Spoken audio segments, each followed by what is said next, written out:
La fête du football africain approche donc à grands pas et le Maroc est prêt à organiser la meilleure CAN de l'histoire, de quoi galvaniser tout un peuple prêt à vibrer au rythme du ballon rond. 24 sélections pour un seul vainqueur. Les Lions de l'Atlas sont favoris pour remporter le premier sacre continental depuis 1976. Retour sur les chiffres à retenir de cette 35e édition de la CAN avec Anas Bahar.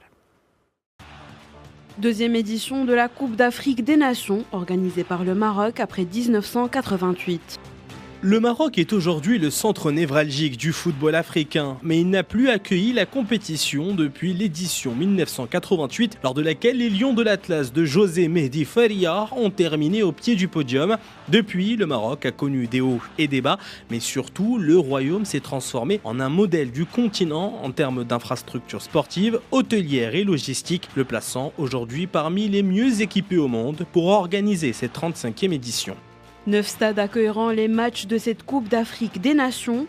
En parlant justement d'infrastructures sportives, le Maroc a mis les petits plats dans les grands. D'abord Rabat avec 4 enceintes, le stade Moulay El Hassan, le stade El Medina, le stade olympique et en point d'orgue, un bijou, le stade Moulay Abdallah qui accueillera le match d'ouverture et la finale de la CAN. S'ensuivent ensuite l'historique complexe sportif Mohamed V de Casablanca, le grand stade de Tanger qui sera la plus grande enceinte du royaume avec ses 75 000 places et les autres grands stades de Marrakech, Agadir et Fès. Les 6 villes hôtes ont rénové leur stade pour non seulement répondre aux standards internationaux, mais également proposer à l'ensemble des acteurs une expérience inoubliable. 24 camps de base, une première dans l'histoire de la CAN. Offrir une expérience inoubliable, c'est d'abord mettre à disposition des sélections en lice les meilleures conditions de préparation. Chaque délégation disposera de son hôtel 5 étoiles et de son propre terrain d'entraînement, une première dans l'histoire de la compétition. L'objectif, allouer aux 23 sélections invitées une stabilité essentielle pour concourir dans cette édition. 150 milliards de dirhams investis dans les infrastructures liées à la CAN 2025.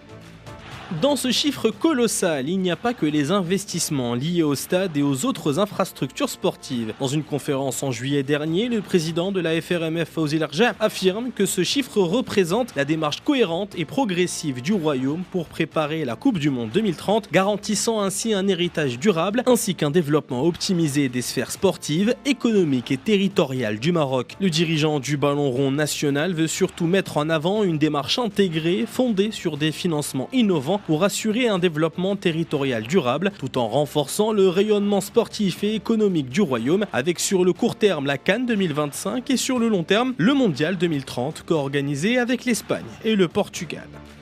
800 000 billets vendus au 25 novembre 2025. Cette 35e édition sera l'épicentre du football africain, non seulement en raison des enjeux attendus sur les différentes pelouses du royaume, mais également grâce à l'engouement remarquable des supporters qui viendront des 4 coins de la planète pour assister à cette fête du football africain. À la fin novembre, plus de 800 000 billets ont été vendus sur la plateforme officielle de la CAF, comme annoncé là aussi par Fawzi Larja lui-même. Tous les matchs du Maroc déjà à guichet fermé, tout comme certains de l'Algérie ou encore de la Tunisie. Un enthousiasme notable qui pourrait faire de cette édition marocaine la plus grande CAN de l'histoire. 12 pays hôtes ont été sacrés champions d'Afrique à domicile. Une statistique que tout un peuple espère voir changer un 18 janvier 2026. Sur les 34 dernières éditions de la CAN, seules 12 d'entre elles ont vu le pays hôte soulever le trophée devant leur propre public. La dernière en date, la Côte d'Ivoire, il y a 2 ans, et ce malgré une qualification in extremis en phase finale des éléphants. Grâce au Maroc, les Lions de l'Atlas, considérés comme favoris pour le sacre final, auront à cœur de devenir la 13e nation à répéter cette performance, un sacre continental que plus de 40 millions de Marocains attendent depuis bientôt 50 ans.